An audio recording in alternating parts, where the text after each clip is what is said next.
अस्सलाम वालेकुम स्टूडेंट्स। इस वीडियो में बात करूंगा न्यूजीलैंड स्कॉलरशिप्स के बारे में। न्यूजीलैंड जो स्कॉलरशिप दे रहा है उसका उन्होंने लिखा हुआ है टाइप्स ऑफ मनाकी स्कॉलरशिप्स। इसके अंदर उन्होंने बताया हुआ है ये जो है डेवलपिंग कंट्रीज को ये स्कॉलरशिप देते हैं और यूनिवर्सिटीज़ वगैरह जो है उसके अंदर आप एडमिशन ले सकते हैं किसी भी न्यूजीलैंड के इंस्टीट्यूट के अंदर स्कॉलरशिप मिलने के बाद। इनकी जो पहली कैटेगरी है वो scholarship for under graduate and post graduate study. पहली ये है, ये जो आती है मनाकी स्कॉलरशिप्स के अंदर। जो इनकी सेकंड है वो शॉर्ट टर्म्स एंड ट्रेनिंग है। ये इन्होंने लिखा हुआ है कि पैसिफिक कंट्रीज हैं, ज़्यादा उसमें इंडिया पाकिस्तान बांग्लादेश वगैरह नहीं आएंगे, दूसरे कंट्रीज आ जाएंगे।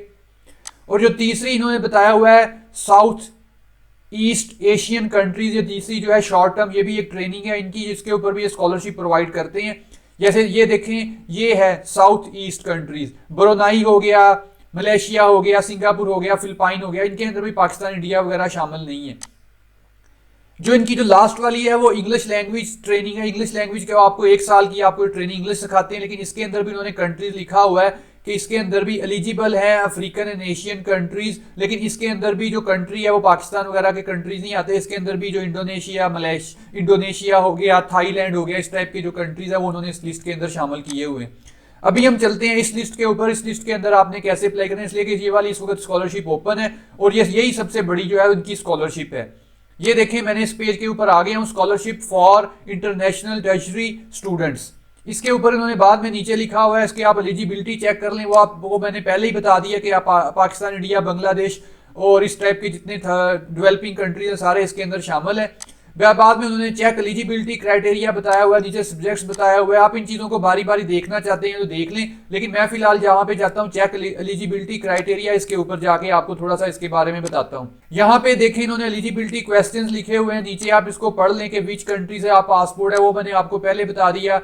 आपका वर्क एक्सपीरियंस अगर कोई है, लेकिन वर्क एक्सपीरियंस अगर आपने बैचलर, अगर आपने फ्रेश बैचलर है तो फिर आपको इसकी ज़रूरत नहीं है। इस तरह अगर आपने इंटरमीडिएट, अगर आपका फ्रेश है तो फिर आपको इसकी ज़रूरत नहीं है। ये उनके लिए, अगर जिन्होंने बैचलर वगैरह मास्टर वगैरह कर लिया हुआ है तो बाद में उनको थोड़ा सा टाइम हो गया है, ये उनके लिए उन्होंने ये शर्तें रखी हुई हैं। नीचे फिर उन्होंने उसके एलिजिबिलिटी रिक्वायरमेंट्स लिखा हुआ है, एज रिक्वायरमेंट्स लिखा हुआ है। एज उन्होंने लिखा हुआ है कि इसकी कोई अपर एज लिमिट नहीं है, लेकिन 40 तक होगी तो ठीक रहेगा। नीचे फिर उन्होंने उसकी जो है वर्क एक्सपीरियंस रिक्वायरमेंट लिखी हुई है, वो उन्होंने वही जो मैंने आपको पहले बताया कि अगर आपका फ्रेश है तो फिर आपको नहीं चाहिए। नीचे फिर उन्होंने इसकी चीज़ें लिखी हुई हैं, वो भी आप पढ़ सकते हैं। Scholar must contribute to their country development, मतलब कि लाजमी आपको पाकिस्तान वगैरह में आपने कोई ना कोई, आपको इसके अंदर आपको कंट्रीब्यूट आपने लाजमी करना है। मसलन उनका कहने का मतलब है कि आफ्टर आप अपनी स्टडी कंप्लीट करने के बाद कम से कम आप 2 साल जो है अपनी कंट्री के अंदर लाजमी आप कंट्रीब्यूट करें, उनकी इकोनॉमी के अंदर, उनके सोशल कल्चर्स के अंदर। और फिर नीचे उन्होंने उसकी रेजिडेंसी रिक्वायरमेंट्स वगैरह लिखी हुई हैं, वो मैंने आपको बता दिया, आप इसके अंदर एलिजिबल हैं। उसके बाद उन्होंने जो है एकेडमिक इंग्लिश रिक्वायरमेंट्स बताया हुआ है, वो आप इसको पढ़ लें, ये थोड़ी सी अहम है। इसके अंदर उन्होंने लिखा हुआ है कि जी आपके पास टोफल, आइलेट्स, इस टाइप के आपके पास होना चाहिए। उन्होंने इसकी रिक्वायरमेंट्स लिखी हुई हैं, लेकिन ये जो है ये शर्त लाजमी नहीं है, आप इसके बगैर भी अप्लाई कर सकते हैं। बाद में इनको ये जो है इनकी जो रिक्वायरमेंट्स है वो बाद में प्रोवाइड कर सकते हैं। फिलहाल आप अप्लाई कर दें, अगर आपका स्कॉलरशिप में नाम आ गया, उन्होंने आपको ओके कर दिया तो उसके लिए फिर बाद में आपको टाइम देंगे, इस दौरान आप उनको टोफल, आइलेट्स जो है वो प्रोवाइड करके दे सकते हैं। इसका उन्होंने लिखा हुआ है। और उन्होंने ये भी लिखा हुआ है कि जो कई कंट्रीज हैं वो जो है वो बाद में जब उनका नाम आ जाएगा तो टोफल, आइलेट्स वो देंगे, और उनके जो एक्सपेंस होगा टोफल, आइलेट्स के ऊपर वो भी जो है यही न्यूजीलैंड की जो गवर्नमेंट है वही बर्दाश्त करेगी वो। लेकिन वो कंट्री, उन कंट्रीज के अंदर पाकिस्तान को उन्होंने शामिल नहीं किया हुआ। ये देखें, who organizes and pays for the English language test, उन्होंने उसके अंदर लिखा हुआ है we organize and pay for the IELTS test for short listed applicants for these countries. तो इन्होंने नीचे उसके नाम लिखे हुए हैं, ये देख लें, ये वाले जो कंट्रीज हैं इनके लिए वो खुद ही पे करेंगे जो टोफल, आइलेट्स के लिए। ये आप उनके नाम उनके पढ़ सकते हैं। इसके अंदर पाकिस्तान, इंडिया, बांग्लादेश ये मुल्क शामिल नहीं है। इसके अंदर बाकी आप मुल्क देख लें, इंडोनेशिया शामिल है और इस टाइप के और इस तरह के मुल्क शामिल हैं। तो इसका कहने का मतलब है कि आप टोफल, आइलेट्स के बगैर भी फिलहाल इसके स्कॉलरशिप के अंदर अप्लाई कर सकते हैं। उसके बाद उन्होंने एलिजिबिलिटी फॉर मोनाकी, वो उन्होंने बताया हुआ है कि इसकी क्या एलिजिबिलिटी है, वो आप इसको पढ़ लें। वो मैंने आपको पहले भी बता दिया है कि क्या है वो, उसकी इतनी कोई आपको ज़रूरत नहीं है जानने की। इसके बाद उन्होंने बताया एलिजिबिलिटी फॉर मोनाकी स्कॉलरशिप, वो ये चीज़ है, ये जो पहले जिन्होंने अप्लाई वगैरह किया या जिन्होंने पहले इसके अंदर अप्लाई किया था उनके लिए उन्होंने कोई इस तरह की रखी हुई है, इसके लिए आपको इसकी ज़रूरत नहीं है। एमिग्रेशन एंड वीज़ा रिक्वायरमेंट ये बाद की चीज़ें हैं। उसके बाद न्यूजीलैंड बॉर्डर ये भी बाद की चीज़ें हैं। ये मैंने आपको सारी चीज़ें बता दी हैं। अभी हम चलते हैं इसका आपने फॉर्म वगैरह कैसे फिल करना है, उसके अंदर आपने अप्लाई कैसे करना है। यहाँ पे जाने के बाद आपने क्लिक कर देना, यहाँ पे अप्लाई ऑनलाइन लिखा है, अप्लाई ऑनलाइन पे आप क्लिक करेंगे। इसके बाद जब आप अप्लाई ऑनलाइन पे क्लिक करेंगे इस तरह करके आपके सामने एक फॉर्म खुलेगा। उसके बाद आपने यहाँ पे चले जाना है न्यू एप्लीकेंट्स के ऊपर। न्यू एप्लीकेंट्स पे जाने के बाद आपने यहाँ पे आ जाना है अप्लाई ऑनलाइन। स्टूडेंट्स, इस पेज पे आने के बाद आपने सबसे पहले यहाँ पे आके अपनी चेक एलिजिबिलिटी करनी है। चेक एलिजिबिलिटी के लिए सबसे पहले आपने यहाँ पे अपना जो है ईमेल एड्रेस लिखना है। ईमेल एड्रेस लिखने के बाद आपने नेक्स्ट पे एंटर कर देना है। यहाँ पे सबसे पहले आप अपना कंट्री सिलेक्ट करें, फिर उसके बाद डेट ऑफ बर्थ, उसको करने के बाद आप यहाँ पे नेक्स्ट पे क्लिक कर दें। इस पेज के ऊपर आने के बाद स्टूडेंट्स यहाँ पे पूछ रहा है एलिजिबिलिटी टेस्ट के बारे में। उन्होंने पूछा है कि are you citizen of Pakistan, मैंने कर दिया यस। उसके बाद उसने पूछा है कि are you citizen of permanent resident of New Zealand, इस तरह इसने डिफरेंट कंट्रीज बताया हुआ है कि ज़ाहिर है वो नहीं हूँ, मैंने यहाँ पे इसका भी नो कर दिया। फिर उसके बाद उसने तीसरा मुझसे क्वेश्चन पूछा हुआ है यहाँ पे कि जी आप 1 फरवरी से लेके इस कंट्री में 2 साल से ज्यादा आप अभी रह रही हैं, मैंने इसको कहा यस। फिर इसने मुझसे पूछा हुआ है are you member of a diplomatic corps, इस टाइप की इसने चीजें पूछी हैं, मैंने उसका भी कह दिया नो। फिर इसके बाद उन्होंने पूछा कि स्पेसिफाई करें कि आप लास्ट 2 ईयर्स के अंदर अपनी कंट्री से कितनी देर बाहर रहे हैं, तो मैंने इसको 0 कर दिया। अगर आप कुछ टाइम बाहर रहे हैं, अगर आपके पासपोर्ट पे इस तरह की कोई चीज है तो आप यहाँ पे उसको मेंशन कर दें, 3 मंथ 6 मंथ जो भी आपके पासपोर्ट पे लिखा हुआ है। इसके बाद इन्होंने पूछा होगा कि आपका वर्क एक्सपीरियंस जो है 12 मंथ से ज्यादा है फुल टाइम या 24 मंथ्स जो है वो पार्ट टाइम, तो इसको मैंने इसको यस फिलहाल कर दिया। आप अपने हिसाब में इसको यस या नो करें। फिर उसके बाद उन्होंने मिलिट्री का पूछा, मिलिट्री में है तो मैंने इसको उसको नो कर दिया है। फिर नीचे उन्होंने पूछा अगर आपने प्रीवियसली अगर आपने मनाकी न्यूजीलैंड स्कॉलरशिप के अंदर अप्लाई किया हुआ है, तो मैंने इसके अंदर उसको यहाँ पे भी कह दिया है नो। फिर उसने नीचे भी इसी तरह का उसने क्वेश्चन पूछा हुआ है कि आपने मनाकी न्यूजीलैंड स्कॉलरशिप वगैरह ली हुई है, तो मैंने इसको भी नो कर दिया है। इसके बाद आपने आपने नहीं ली हुई, आपने भी इसको नो ही करना है। उसके बाद आपने यहाँ से इसको कंफर्म के बटन पे क्लिक करना है और आपने चेक माई एलिजिबिलिटी इसके ऊपर क्लिक कर देना है।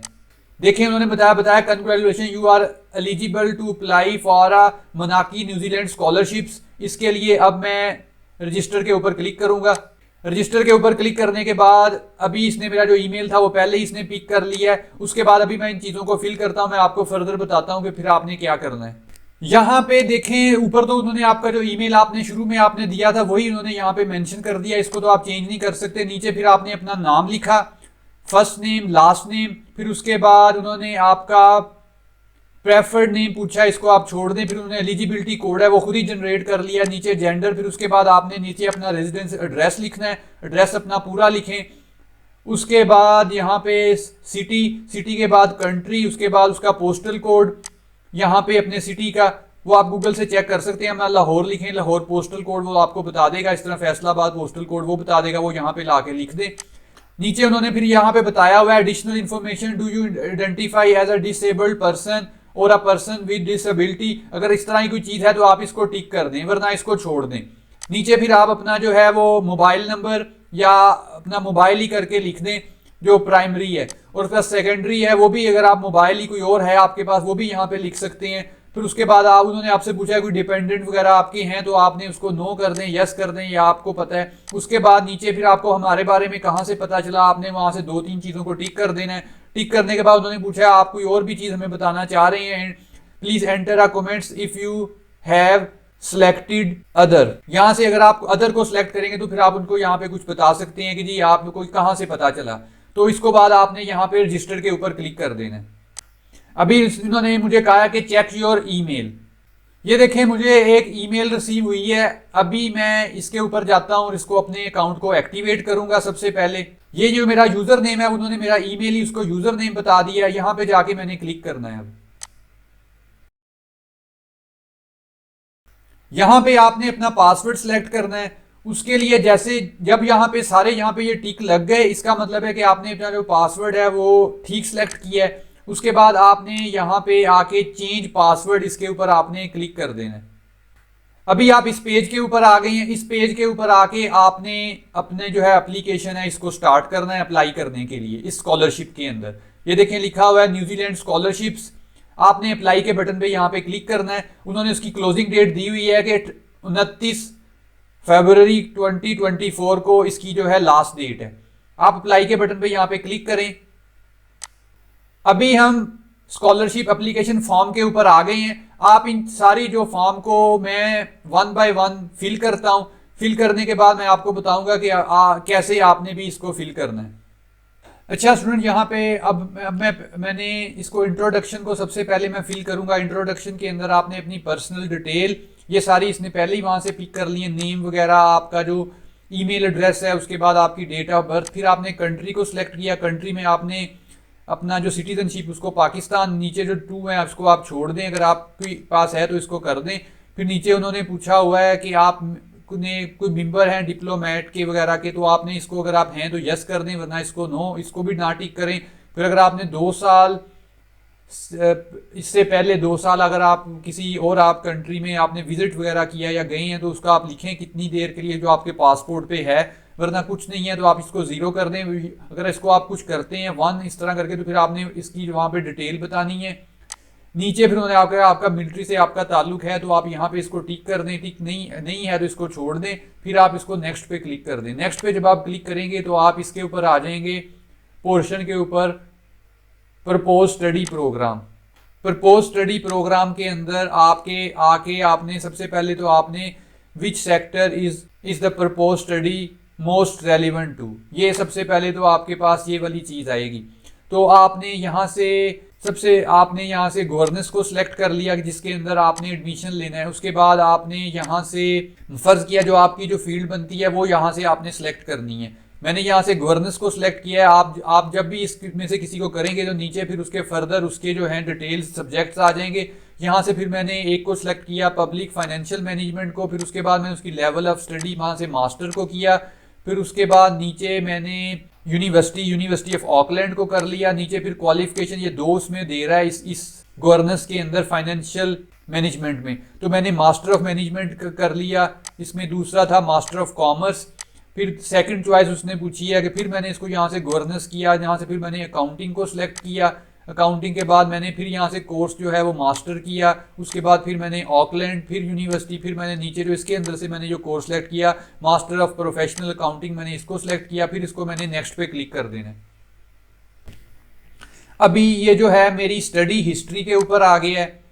यहाँ पे इसने मुझसे पूछा है what qualification are you currently studying. मैंने इसको अगर आप कुछ कर रहे हैं तो उसको कर दें, वरना मैंने यहाँ से इसको नन कर दिया है। अपने हिसाब में आप यहाँ से करें।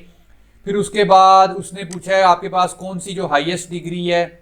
मैंने यहाँ से बैचलर डिग्री कर दी है। आप भी अपने हिसाब में करें। अगर आपने पीएचडी के लिए कर रहे हैं तो फिर यहाँ से मास्टर कर दें, और अगर बैचलर के लिए कर रहे हैं तो यहाँ से सेकेंडरी स्कूल कर दें।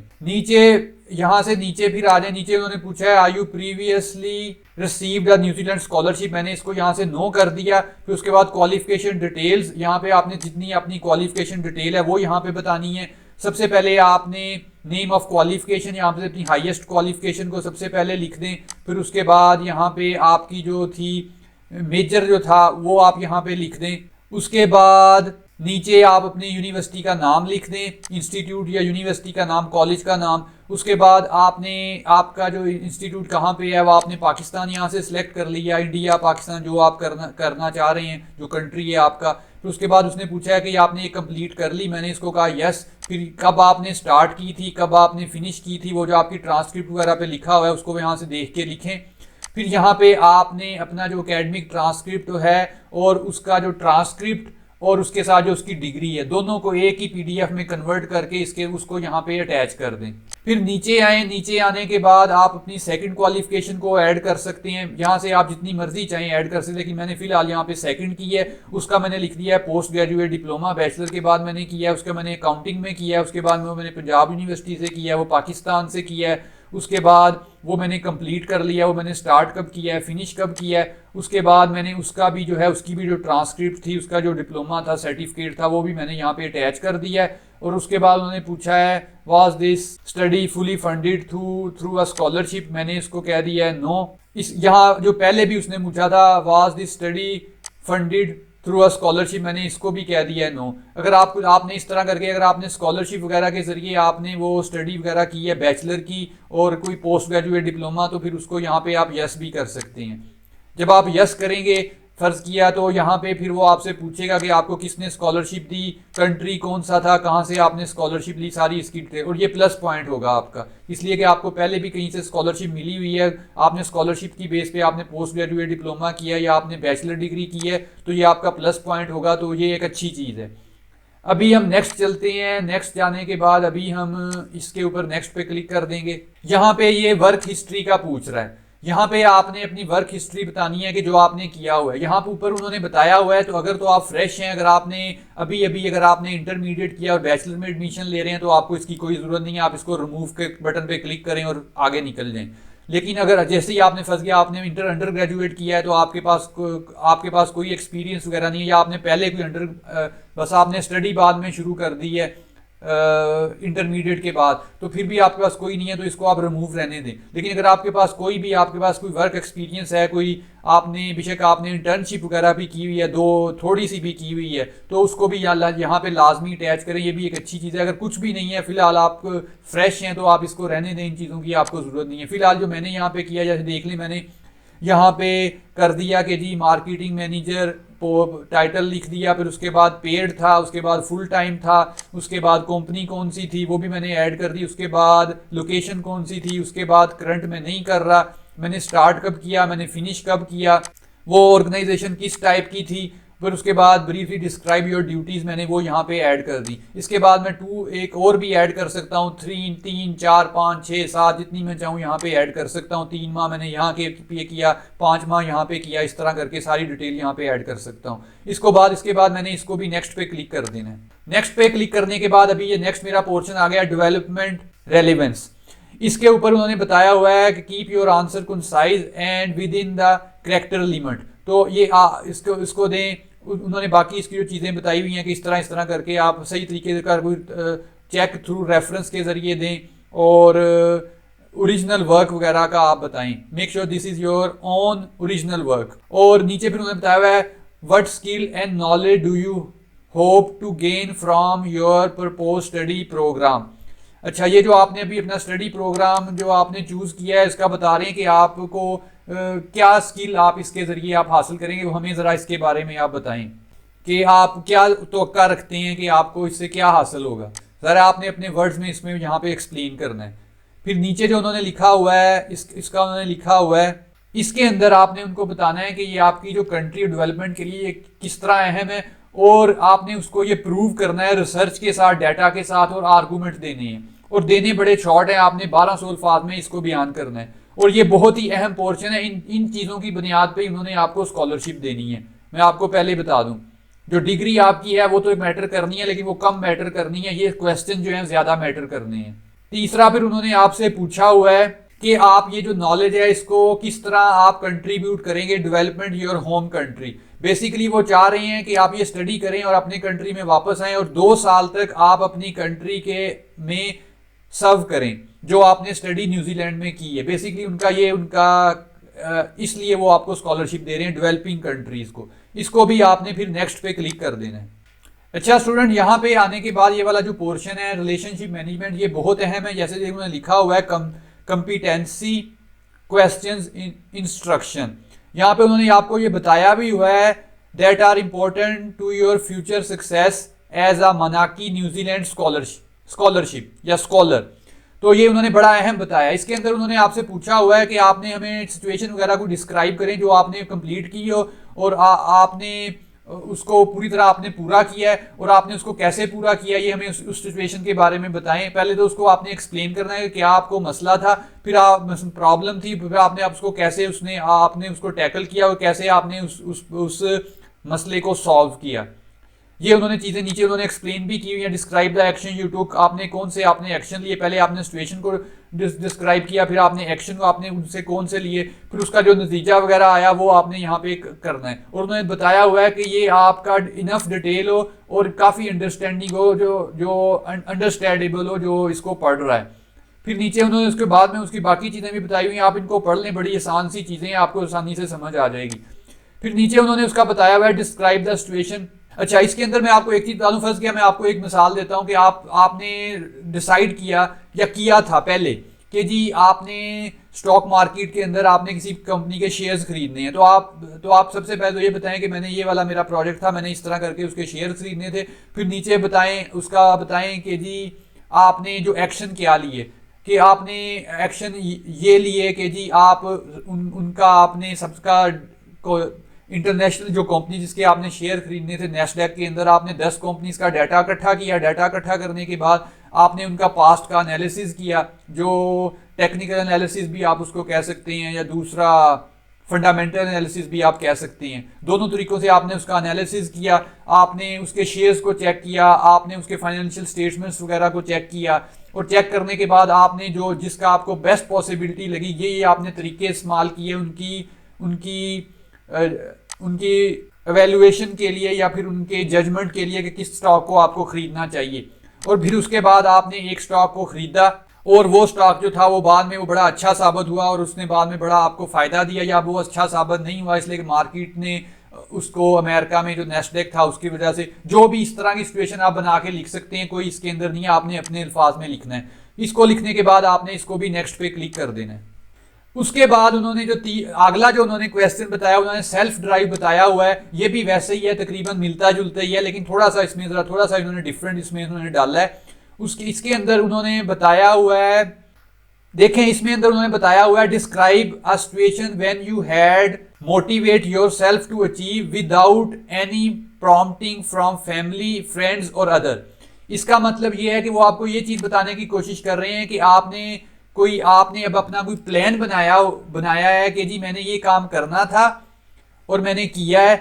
वो आपको आपकी फैमिली वगैरह की तरफ से आपको नहीं बताया गया या फोर्स नहीं किया गया। फर्ज किया आप कह रहे हैं जी मैंने अपना बिजनेस स्टार्ट करना है, लेकिन आपको किसी ने नहीं बताया, तो ना आपको कोई कह रहा है, लेकिन आप खुद करना चाह रहे हैं, तो आपने खुद वो किया और उसको आपने डिस्क्राइब द सिचुएशन उन्होंने कहा है। फिर what action did you take to motivate yourself, कि आपने कौन से एक्शन लिए कि जिसकी वजह से आपने उसको मोटिवेट आपने उसको किया कि जी ये मुझे लाजमी करना चाहिए, ये आप यहाँ पे देख लें। फिर उसके बाद आपने फर्ज किया जी आप उसके अंदर जब आप आपने कोई काम किया वो वाला, जैसे आपने कोई फर्ज किया आपने इंटरनेट के ऊपर मार्केटिंग को आपने इंटरनेट के ऊपर कोई चीज़ें वगैरह सेल करनी शुरू की और आपकी वो चीज़ें ज़्यादा सेल होना शुरू होगी, तो इस चीज़ ने आपको बहुत ज़्यादा मोटिवेट किया। फिर इसका नतीजा क्या आया, इस तरह करके आप यहाँ पे इस चीज़ों को एक्सप्लेन कर सकते हैं। बड़ा आसान सा है, बस थोड़ा सा आप अपने सोचें और इसको लिख दें अच्छे अल्फाज में, तो ये भी आपका हो जाएगा। बड़े आसान से सवाल हैं, आप आसानी से इन सवालों के जवाब आसानी से अच्छे अल्फाज में दे सकते हैं, और ये बड़े अहम है। इसी बेस पे आपको वहाँ पे स्कॉलरशिप मिलनी है। उसके बाद अभी जो नेक्स्ट पे आ जाते हैं स्टडिंग ओवरसीज। इसके ऊपर उन्होंने पूछा हुआ है कि हमें ये बताएं कि आपने न्यूजीलैंड को स्टडी के लिए क्यों चूज किया है। तो इसके अंदर आपने उसकी रीजन बतानी है, मानो आप अपने हिसाब में बता सकते हैं। फिर आगे उन्होंने पूछा हुआ है अगर आप सक्सेसफुल हो जाते हैं तो फिर हमें बताएं कि कैसे आप अपने आप को प्रिपेयर करेंगे, और नतीजा आने के बाद आप एक डिफरेंट कंट्रीज में जा रहे हैं तो किस तरह आप इस चीज़ को भी आप मैनेज करेंगे। तो इसका भी आपने यहाँ पे आंसर देना, ये भी आप अपने अल्फाज में दे सकते हैं, आपको बेहतर पता है आप किस तरह आप इसका आंसर देंगे। इसको करने के बाद आपने यहाँ पे नेक्स्ट के बटन पे फिर क्लिक कर देना है। नेक्स्ट के बटन पे क्लिक करने के बाद अब ये डिक्लेरेशन आ गया है। डिक्लेरेशन पे आने के बाद आपने इन सबको बारी बारी टिक करना है, जितनी भी ये चीज़ें हैं आप इनको सबके ऊपर एग्री के ऊपर क्लिक करेंगे, इसको भी एग्री करें, नीचे आ जाएं, नीचे आने के बाद इसको भी एग्री करें और इसको भी एग्री करें, और नीचे फिर आए फिर दोनों को भी एग्री करें। एग्री करने के बाद बस आपका ये कंप्लीट हो गया है। अभी आपने सबमिट के बटन पे क्लिक करना है और आपकी जो है ये स्कॉलरशिप की जो एप्लीकेशन है उनको फॉरवर्ड हो जाएगी। इसके अंदर ना तो उन्होंने आपसे आइलेट्स पूछा है, ना आपसे उन्होंने टोफल पूछा है, कोई इंग्लिश की रिक्वायरमेंट्स नहीं उन्होंने पूछी। जब आपकी स्कॉलरशिप लग जाएगी तो उसके बाद वो आपको टाइम देंगे। जो कई कंट्रीज हैं उनमें उनको तो वो फ्री के अंदर आइलेट्स टोफल की ऑफर करेंगे कि आप टोफल आइलेट्स कर लें, हम आपकी जो है फी पे कर देंगे। ये न्यूजीलैंड वाले ही करेंगे, जैसे इंडोनेशिया की फी ये खुद पे करेंगे, बाकी जो कई कंट्रीज हैं उनकी ये फी खुद पे करेंगे। जब इन्होंने सिलेक्ट कर लिया स्कॉलरशिप के लिए स्टूडेंटों को, आइलेट्स टोफल की रिक्वायरमेंट उसके बाद स्टार्ट होगी। अभी सारे अप्लाई करें इसके अंदर, अगर किसी का नाम आ गया तो बाद में टोफल आइलेट्स कर ले, अगर ना आया तो ना करे। बड़ा सिंपल सा इसका आंसर है, लेकिन अप्लाई लाजमी करें। तो इस तरह स्कॉलरशिप के अंदर अप्लाई करें और अपनी लक को आजमाएं। बाकी अपना बहुत ख्याल रखें, दुआओं में याद रखें। मिलते हैं नेक्स्ट वीडियो में।